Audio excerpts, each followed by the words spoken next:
You ask Tiger to solve. This deals with linear equations with one unknown. The final result is x equals -33/25. Let's solve it step by step. Group all constants on the right side of the equation. Subtract 5 from both sides. Group like terms. Simplify the arithmetic.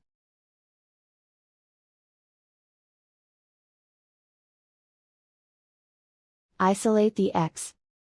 Divide both sides by -125. Cancel out the negatives. Simplify the fraction.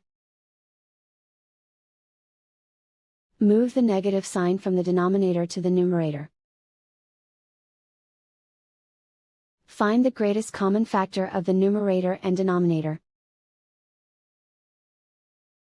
Factor out and cancel the greatest common factor. And so the final result is x equals -33/25.